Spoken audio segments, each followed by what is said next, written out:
right, sweetie, here we are in our backyard, and we're wanting to talk about all of these episodes of In Search of Edward's Perfect Pizza and what we've come to, the conclusion we've come to, maybe our top 5 that meet his requirements to be perfect, and kind of let you know what we've found out and some of the places we have discovered.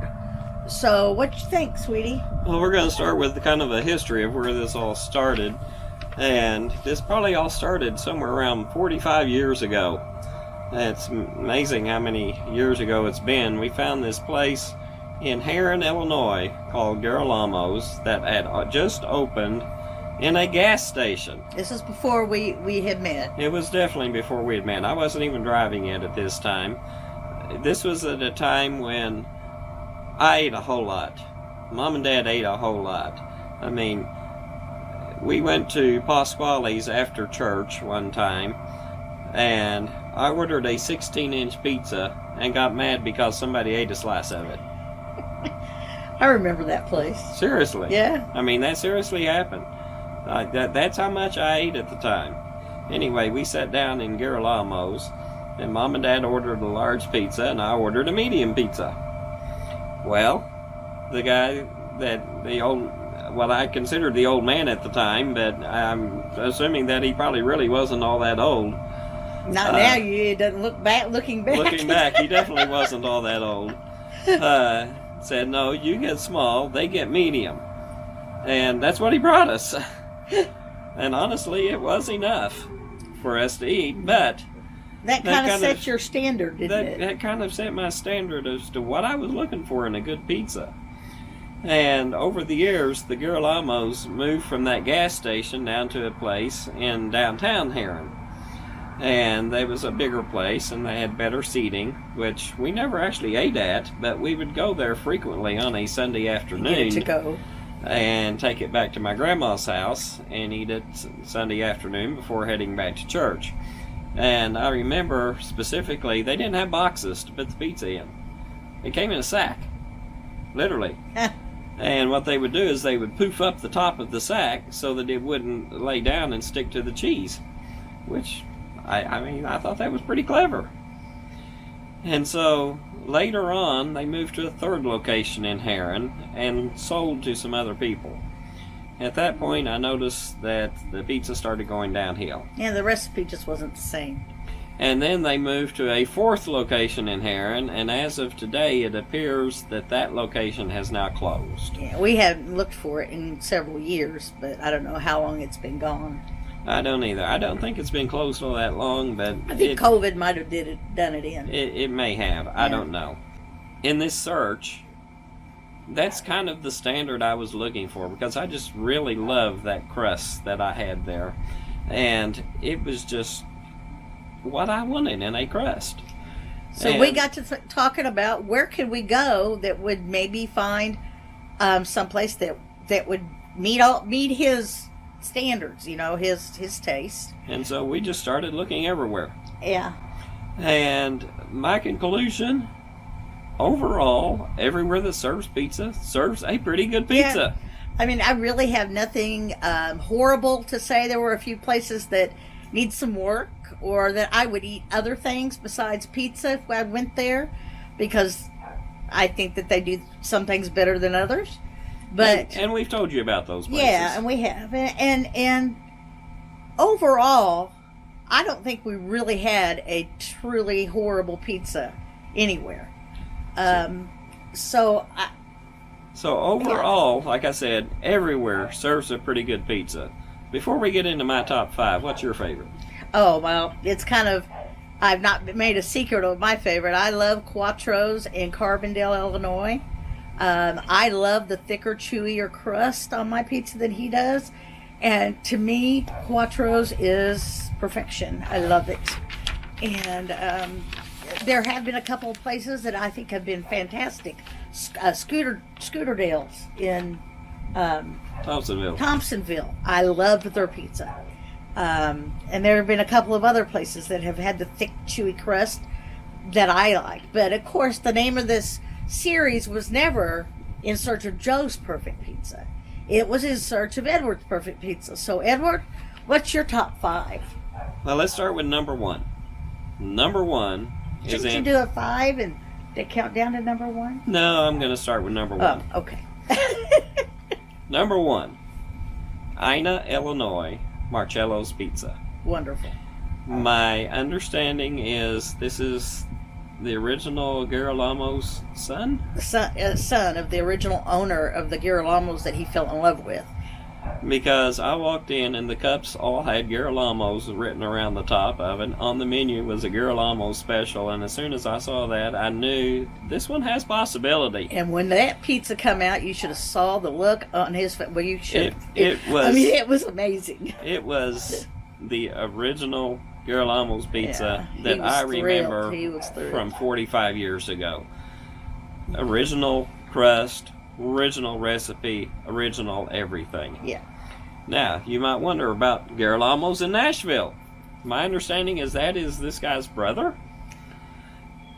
But he tweaked the recipe a little Just bit. a little bit. Now, it And was so- good. Don't get me wrong. When we went there first, before we went to Marcello's, and we went there, and Edward's like, It's oh, this close. this is This almost, close. this is it. Yeah. Yeah, you know, so But I did that's not your re- number 2, isn't But it? I did not realize at the time that he had tweaked the recipe. But yes, that is my number 2. And so, right now, I'm giving Marcello's a 5. I'm giving Girolamo's a 4.95. So, I mean, just real close.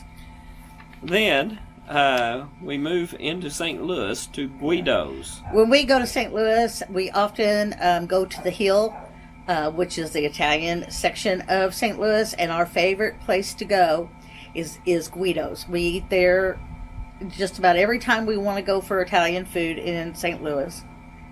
And they also, side note, I've never tried it, but they also have a Spanish food menu. Apparently, one parent was from Italy and one parent was from Spain, and they serve both types of meals. I've not eaten off of the Spanish menu because I get the cannelloni every time I go. Y'all know I have a weakness for pasta, and I order pasta at a lot of the places that we go for pizza. Guido's, I always get the cannelloni. I love it. The crust is this close to the cracker crust, but I love the flavors overall, and so they ended up with a 4.9. Dropping down to a 4.85 is Coumare's. In Murfreesboro, Illinois. Another one of my favorite places for pasta. Coumare's, the big thing I have against Coumare's is they use hamburger pellets. They don't actually just cook the hamburger and put it on. Yeah, they get the frozen or dried pellet. And that's the one thing I really don't like about Coumare's. Overall, I love the restaurant, but I wish they would use just regular ground beef cooked instead of using the pellets. And then number 5, let's go with a 4.8 on it, and that is DiMaggio's. In Carmi, Illinois. Excellent. I mean, that Now, place was awesome. We've heard different things about different DiMaggio's in the area. We've heard that some are better than others. I don't know that they're I- actually connected. I mean, at all. I don't know exactly we can't how find they are that. related. I don't know if it's just they all happen to have the same name Yeah, or and, exactly and it's how not like there's everything an is done. abundance of them. I mean, there's not an abundance of DiMaggio's out there, so we don't know. We decided, though, for our purposes, it was not a chain. And, you know, we've talked about trying to stay away from chains. There's places that we eat at a lot that we haven't reviewed because we decided that it would be a chain. So we And- decided DiMaggio's kind of slipped under that bar. And we heard the one in what's the town east of DuQuoin? Christopher. Christopher, yeah. We heard the one in Christopher is better than the one in Carmi. But at the time, they weren't doing They're not doing dine-in. dine-in. at the moment, It's so, carry out only, so we couldn't didn't try it. that one. Yeah. And so those are actually Yeah. my top 5 choices of the 52 places that Yeah. we've been to so far. So does this mean we're done? No, because this man will eat pizza up until the day the Lord Jesus calls him home or comes back to gather his children. That is his favorite thing in the world to eat, and we will continue to search out mom and pop pizza places and see, hey, maybe somebody does it better. And who knows, we might do a Joe's favorite pizza series. We won't. So the next question is, are they still going to be every week? I don't know. We probably won't do them every week. They might just be surprise pop-ups. And I really think they're going to be surprise pop-ups from here on out. Our lives have gotten a little bit more complicated because of some family obligations. And so I don't exactly have a lot of spare time now for us to go out and search these places out. And even to do the other series that we have got going on, it's a thing that we have to really plan for. That's not that spontaneity anymore. But we will always look for pizza places wherever we go. But besides that, we've also hit most places in this area. Yeah, I mean, and if you know of a place that you love that we have not been to in the tri-state area, because we really haven't gotten into Missouri except for the St. Louis one, and we were there because we went to St. Louis for other things.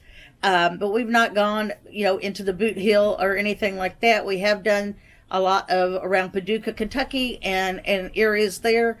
But if you have a place that you think we really need to go to, comment, let us know, and we will do our best to find it and try it. And I hope you have found places in these 52 that we've done that you want to go try, that you've seen that we tried, and that might be your perfect pizza. See, because, this is a very subjective scale to his taste. Mm-hmm. So you need to go out now, try all these places. These are mom and pop places that need the community support. And that's what we want. We want people to go there, try the food. A lot of them have other things besides pizza, pasta, wings, sandwiches, whatever. And go and try those things and pass the word on. So we will continue to go to pizza places. It just may be more of a pop-up spontaneous thing rather than weekly. And as far as I know, only one of the places that we visited have closed at this point, and that was the one in Cobden. They went back to doing their standard, which was barbecue, which I think they're probably a wise move for them. But overall, I would say every one of the places we've been to has decent pizza and that people have been friendly. They've been intrigued by what we've been doing. Y'all can see that we don't have a huge following. That's okay with me. If I can just get a little bit of business to some of these places, and plus we've had a good time. Oh yeah, we have enjoyed it. We've had a blast, and we're going to continue to do different things. We've got some big plans for the summertime for a series about the Shawnee National Forest, which we live in, and about things around here just within a short drive from our house that we think you ought to see. So we're going to do that. We're going to continue to do historical markers and things along with that. We're going to be doing a series on ghost towns in and around Southern Illinois. So there's a lot coming up on our channel. So stay tuned. Comment, like, subscribe, everything. And we will gladly listen to your suggestions.